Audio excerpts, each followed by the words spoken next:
Anong klaseng Indo build yan? Indot build gamo. Haha, naka-lighten front shock tapos sasabihin wag siyang i-bash. Ang bobo mo mag-build, nakakainis ka panoorin, ginagawa mong tanga-tao. Bakit naman kasi idol pinipilit mo manood sa akin? Sinabi ko naman sa inyo na binibuild natin ngayon si Ghost. Kung kaya ko lang ng isang baksakan, why not, 'di ba? Masyado ka kasi nagmamadali idol Hayaan mo, sige sa video natin na to, papalitan na natin yung front shock natin. At yung ipapalit natin pasok na pasok sa Indo build para wag mo nang sabihin Indot build. So another araw, de joke lang. Kaduktong lang to ng vlog natin kahapon.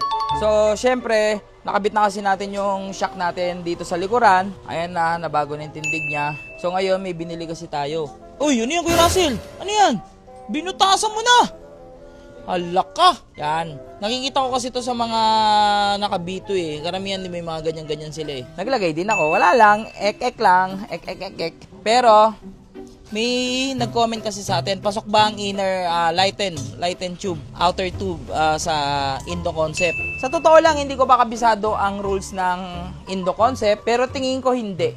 Kasi ang Indo Concept is more on stock talaga sila dati. Hindi ko rin alam hindi ako ganun kalinaw pa. Pero, papalitan na natin yan. Kasi may problema rin ako ngayon sa front shock ko. Ito ang ipapalit natin. Yes, sir! So, ito ipapalit natin. Tapos ngayon, ipapa-magic low na rin natin to kay Kuya Russell. Kuya Russell, magic lowered natin to na. Yan, magic lowered. Alright. Sabi nga ni Hakpin, alright. Ayan sila tropa. Yan, shoutout kayo na tropa. Ayan kay Bossing, Yan yung yan sila Bossing. Pinahiram tayo ng dibdib ng B2. Bakit? Bakit tayo pinahiram? Tignan nyo naman nangyari sa carbon ko. Alright. So, back job. So, papadala kasi natin yan. Papabalik natin yan. So, thank you, bossing Sure ka? Ayaw maparenta na lang to? Hiramin na lang natin. Hiram. Akin na lang. Hindi, joke lang. Hiramin ko lang. Ayun, shoutout sa inyo. Ingat, bossing. Kuya Russell, ano to? Ba't may dalawang mata dito? Kuya Russell. Ba't ganyan? Ba't dalawang mata to? Ayaw mo ng isang buong butas? So yun, wala siya gumagawa Sundin na lang natin yung gumagawa. Yung dalawang butas. May nabibiling magandang klase nito nakita ko Pero ito, murang-mura lang to sa Orange app Kuya Russell, sigurado ko sa mga nagagawa mo. Ang galing Gandang lapat So yung mga ka-Lucifer natin, sa mga gusto mag-avail ng KYTA or yung Kyata na tinatawag, okay, available yan dito sa shop natin. Again, itong shop na to sobrang ganda ng features. Okay? So hindi mo na kasi, yung iba kasi, ang ginagawa dito, pinapa-magic lowered pa. Pero ano yun, gusto kong habol mo i-forma, kailangan mo talaga i-magic lowered. Pero kahit hindi mo na to i-magic lowered, yung performance nito napakaganda. Tapos, meron siya mga adjustable dito. Tingnan nyo mga Lucifer, tingnan nyo yung stock lang yan tingnan nyo, di ba? Standard na standard. Gitnang gitna baka sabihin nyo, chamba lang Ulitin ko, bababa ko, totodo natin. Gitnang gitna, yan. So, isa ang rubber damper o yung ganito sa pagtingin para makita mo kung hanggang saan yung play ng motor mo. Tingnan mo, gitnang gitna. So, that's why yung iba nagpapa-magic lowered pa. So, ngayon, tignan nyo, para mas makita nyo ng maayos, ano ang tindigan ng isang Kyata na shock sa ating motor. Tignan nyo, kakabit natin yan dito sa motor natin. Tapos, ipapa-magic lowered na rin natin kay Kuya Russell. Ilang inch, Kuya Russell? 3 inches? Hindi, pang daily lang, pag sa kanila. Kasi ako pang motor show 2.5 pang daily. Ako 3 inches guys. Kasi tas 3 inches, tas iangat pa namin to ng 1 inches. Na Kuya Russell na. Pero sa daily hindi na. Papakita ko sa inyo kung ano yung tindigan nito. So ito yung downside pag naka-radial kang caliper, tas ang laki ng disc mo. Tanggal muna yung disc. Diba? Diba? Diba lumipad pa yung cellphone natin? Ganon katindi pag ganon yung disc mo. So tinatanggal muna namin yung disc kasi yung caliper untog dun sa mags. Bagagasgasan yung mags natin. Sayang naman yung mags. So tatanggalin na natin tong race power. So ito, bumili na rin ako ng lowering bolt para secure na secure yung ating drop, di ba? Aray ko! Ano yan, Kuya Russell? Aray ko!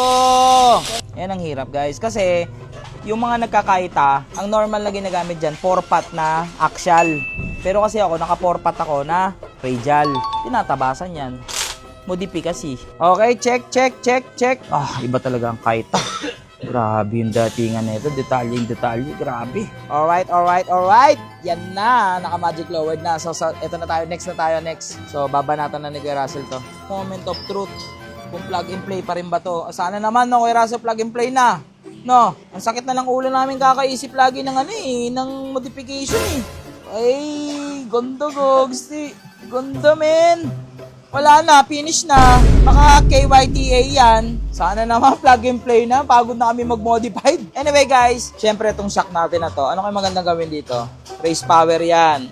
So ipamigay na kaya natin? O tago natin? Kayo guys, comment nyo.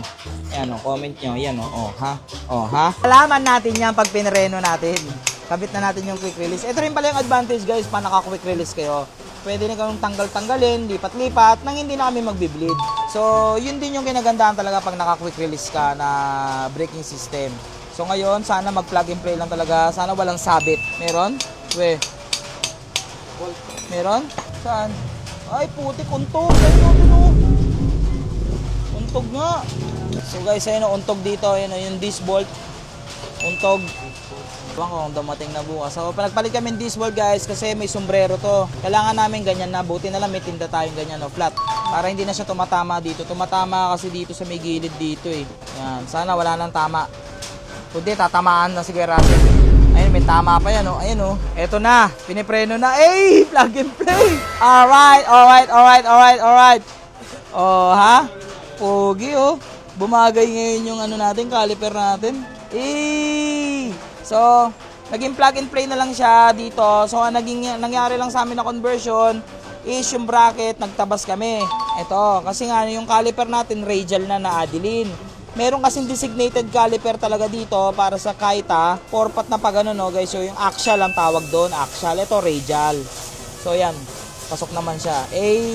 So, yan na mga kalucifer natin. Buo na yung front shock ngayon dito ni Go. So, tignan nyo naman ang laman. Solid na. O, syempre, para mas makita nyo ng maayos, alam nyo na, kapiraso, montaje!